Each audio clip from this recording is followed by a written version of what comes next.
3부 6장. 마슈킨 언덕배기의 풀이 다 베어지고 마지막 라인이 끝났습니다. 농민들은 코트를 챙겨 입고 유쾌하게 노래하며 집으로 발걸음을 옮겼습니다. 레비는 말에 올라타 농민들과 아쉬운 작별을 고한 뒤 집을 향해 말을 몰았습니다. 언덕 비탈에서 뒤를 돌아보았을 때 골짜기에서 피어오른 안개 때문에 그들의 모습은 보이지 않았습니다. 오직 거칠고 선량한 목소리들, 둔탁한 웃음소리, 그리고 짤랑거리는 낯소리만이 안개 너머로 정겹게 울려 퍼질 뿐이었습니다. 세르게이 이바노비치는 진작 저녁 식사를 마치고 자신의 방에서 얼음뜬 레몬수를 마시며 막 우편으로 도착한 잡지와 신문들을 훑어보고 있었습니다. 바로 그때 땀에 젖어 헝클어진 머리카락이 이마에 찰싹 붙고 등과 가슴이 흙대와 땀으로 범벅이 된 레빈이 방으로 싱글벙글 웃으며 들이닥쳤습니다. 우리가 그 넓은 초원 풀을 싹 다 베어버렸습니다. 아, 어찌나 기분 좋고 훌륭하던지요. 형님은 온종일 어떻게 지내셨습니까? 레빈은 전날 나누었던 짜증스러운 논쟁 따위는 깨끗이 잊어버린 채 외쳤습니다. 맙소사. 꼴이 그게 뭔가. 세르게이 이바노비치는 불쾌하다는 듯 주위를 둘러보며 말했습니다. 문 좀 어서 닫게나. 그가 비명을 질렀습니다. 자네 때문에 파리가 적어도 10마리는 들어왔겠네. 세르게이 이바노비치는 파리를 질색해서 자신의 방에서는 밤을 제외하고는 창문도 열지 않았고 문도 늘 단단히 잠가두곤 했습니다. 맹세코 단 한 마리도 안 들어왔습니다. 혹시 들어왔다면 제가 다 잡지요. 형님, 이 노동이 얼마나 큰 축복인지 안 믿기실 겁니다. 오늘 하루는 어떠셨어요? 아주 잘 보냈네. 그나저나 자네 정말로 온종일 풀을 벤 건가? 어서 가서 저녁이나 먹게. 늑대처럼 배가 고플 텐데. 쿠즈마가 식사를 다 차려두었네. 아니요, 이상하게 배도 안 고픕니다. 현장에서 뭘 좀 얻어먹었거든요. 그래도 샤워는 좀 하고 오겠습니다. 그래, 어서 다녀오게나. 나도 금방 내려가지. 세르게이 이바노비치는 동생을 바라보며 혀를 쯧쯧 차면서도 고개를 저었습니다. 어서 서두르게. 그가 미소를 지으며 덧붙였습니다. 그러고는 읽던 책들을 정돈하며 같이 내려갈 준비를 했습니다. 형 역시 순간적으로 기분이 무척 좋아졌고 동생 곁을 떠나고 싶지 않았습니다. 그런데 아까 비 올 때는 어떻게 했나? 비요? 어휴, 빗방울이 겨우 몇 방울 떨어진걸요. 금방 씻고 올게요. 형님도 오늘 하루 잘 보내셨다니 정말 다행입니다. 레비는 옷을 갈아입으러 서둘러 방을 나갔습니다. 5분 뒤 두 형제는 식당에서 다시 만났습니다. 레비는 배가 고프지 않다고 느꼈고 그저 음식을 준비한 쿠즈마의 성의를 생각해 식탁에 앉았을 뿐이었습니다. 하지만 막상 음식을 입에 넣기 시작하자 저녁 식사가 미치도록 훌륭하고 맛있게 느껴졌습니다. 세르게이 이바노비치는 그 모습을 미소 지으며 바라보았습니다. 아, 참, 자네 앞으로 편지가 한 장 와 있네. 형이 말했습니다. 쿠즈마, 편지 좀 가져다 주게. 그리고 들어올 때 문은 꼭 닫고. 편지는 오블론스키가 보낸 것이었습니다.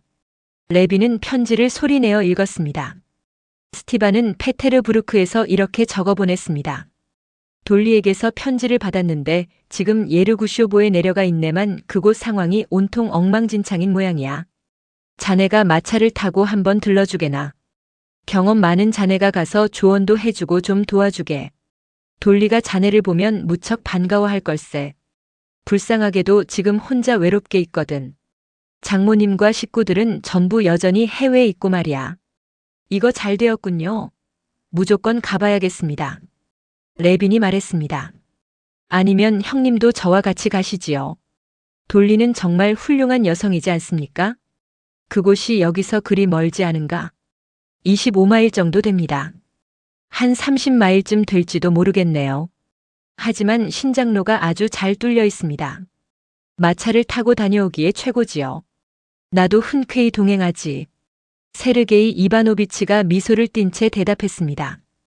햇볕에 검붉게 타버린 동생의 목과 얼굴이 접시에 코를 박고 허겁지겁 음식을 비워내는 모습을 보는 것만으로도 형의 기분은 순식간에 환해졌습니다.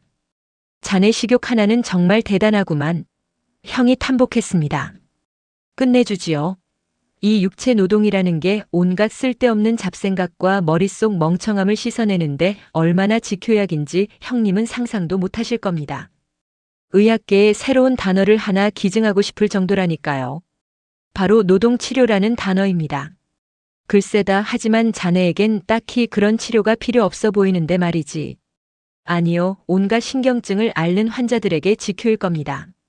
그래, 한번 시도해 볼 만하겠어. 실은 나도 아까 자네가 풀 베는 모습을 구경하러 초원에 가볼까 했었네만 날이 어찌나 무섭게 덥던지 숲 이상은 가질 못했다네.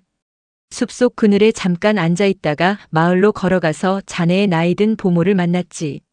그리고 농민들이 자네의 이런 행동을 어떻게 생각하는지 슬쩍 떠보았네만 내가 파악한 바로는 농민들은 자네의 이런 행동을 그다지 긍정적으로 보지 않는 것 같더군. 보모 말이 귀족 나리가 하실 일이 아닙니다요 라고 하더군. 종합해 보건대 민중의 머릿속에는 그들이 흔히 말하는 귀족다운 행동에 대한 아주 명확하고 확고한 관념이 자리 잡고 있는 것 같네. 그리고 자신들의 관념 속에 그어진 그 명확한 선을 귀족이 넘어서는 것을 결코 승인하지 않는 게지. 그럴지도 모르지요. 하지만 어찌되었든 이건 제 평생 단 한 번도 느껴보지 못한 거대한 축복이자 즐거움입니다. 그리고 남에게 아무런 해도 되지 않는 일 아닙니까? 안 그렇습니까? 레빈이 대답했습니다. 그들이 마음에 안 들어 한다 해도 어쩔 수 없지요. 하지만 전 아무 문제 없다고 믿습니다. 그렇지 않나요? 어쨌든 세르게이 이바노비치가 대화를 이어갔습니다. 자네는 오늘 하루에 아주 만족하는 모양이군. 완전 무결하게 만족합니다. 그 넓은 초원 풀을 싹 다 베어버렸으니까요. 그리고 현장에서 정말 스승으로 모시고 싶을 만큼 훌륭한 노인 하나와 친구가 되었습니다. 그 노인이 얼마나 매력적인 사람이었는지 형님은 상상도 못하실 겁니다. 그래, 자네가 오늘 하루를 만족스럽게 보냈다니 나 역시 기쁘네. 나 역시 오늘 하루가 무척 유익했거든.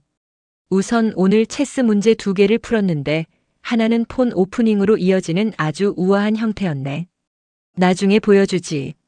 그리고 둘째로 어제 우리가 나누었던 대화에 대해 곰곰이 사색해 보았다네. 네?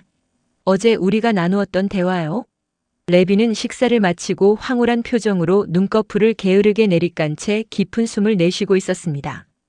그는 전날 형과 자신이 대체 무슨 주제로 싸웠는지조차 단 한 조각도 기억해내지 못하는 상태였습니다.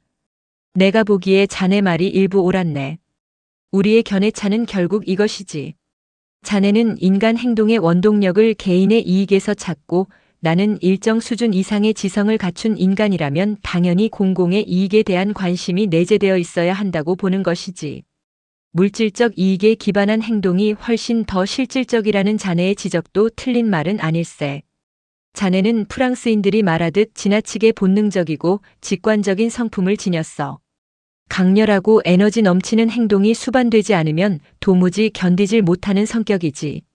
레비는 형의 말을 듣고 있었지만 단 한 단어도 머릿속에 들어오지 않았고 이해하고 싶지도 않았습니다. 그저 형이 갑자기 질문을 던져 자신이 귀담아 듣지 않고 있었다는 사실이 들통날까봐 내심 두려울 뿐이었습니다. 그러니까 내 생각은 그렇다는 걸세, 아우님. 세르게이 이바노비치가 동생의 어깨를 친근하게 다독였습니다. 네, 그럼요. 당연히 그렇지요. 하지만 형님 아시죠? 전 이제 제 견해를 고집하거나 우길 생각이 전혀 없습니다. 레빈이 마치 어린아이처럼 죄송하면서도 순박한 미소를 지으며 대답했습니다. 내가 대체 어제 무슨 일로 형과 그렇게 피 터지게 싸웠던 거지? 레빈은 속으로 의아해했습니다. 당연히 내 말도 맞고 형님 말도 맞고 세상 모든 게 다 이렇게 완벽하고 최고인데 말이야. 아, 그나저나 마구간 사무실에 들러서 농사일을 좀 챙겨야겠군. 레비는 기지개를 켜며 미소를 짓고 자리에서 일어났습니다. 세르게이 이바노비치 역시 따라 미소를 지었습니다. 산책하러 나갈 거라면 나도 같이 가세. 온몸에서 싱그러운 생명력과 에너지를 뿜어내는 동생과 한시도 떨어지고 싶지 않았던 형이 말했습니다. 가세나 마구간 사무실에 갈 일이 있다면 같이 가주지. 아, 맙소사.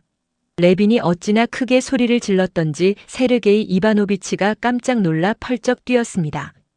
왜 그러나? 무슨 일이라도 생겼나? 아가피아 미할로브나의 손목은 어찌 되었지요? 레빈이 자신의 머통을 퍽 치며 외쳤습니다. 내가 그 할머니 생각을 완전히 까맣게 잊고 있었군요. 아까 보니 훨씬 나아졌더군. 그래도 어쨌든 당장 내려가서 살펴봐야겠습니다. 형님이 모자를 챙겨 쓰시기도 전에 빛의 속도로 다녀오겠습니다. 그리고 레빈은 마치 태엽 인형처럼 계단 아래로 쿵쾅거리며 맹렬하게 달려 내려갔습니다.